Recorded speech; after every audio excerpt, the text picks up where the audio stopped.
Hey guys, good morning সকলকে। আজকে আমি শুরু করছি আমার 30 ডেজ চ্যালেঞ্জ। এখন বাজে ঘড়িতে 7টা করি।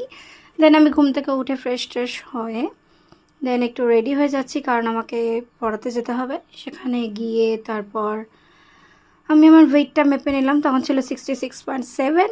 দেন দেখা যাক আমি 30 ডেজে কতটা কমাতে পারি। দেন আমি 1 গ্লাস জল খেলাম ফার্স্টেই। দেন আমি বেরিয়ে গেছিলাম হেঁটে হেঁটে, কারণ আমাকে হাঁটতে হবে। আর না হাঁটলে তো আমি পাতলা হতে পারবো না। তো আমি হেঁটে অনেকটাই প্রায় যাচ্ছি। দেন হাঁটতে হাঁটতে যেখানে আমার যাওয়ার সেখানে আমি পৌঁছে গেছিলাম। আর হাঁটা শেষ হচ্ছিল না। যাই হোক, দেন আবার পড়িয়ে টড়িয়ে এসে আবার আমি চলে আসছিলাম তখন বাড়ি। দেন আমি নিজের খাবারটা নিজেই করছিলাম। দেন আমি একটা বিষ খাচ্ছিলাম, মনে হলো যে একদম 1 চামচ তেলে গাজর আর চিড়া ভেজে। তো যাই হোক, আমাকে তো খেতে হবে, কিছু করার নেই। আমি অল্প করেই খাচ্ছি যাতে আমি পাতলা হতে পারি। দেন খাওয়া দাওয়ার পর আরও 1 গ্লাস জল খেয়ে নিলাম। দেন আমি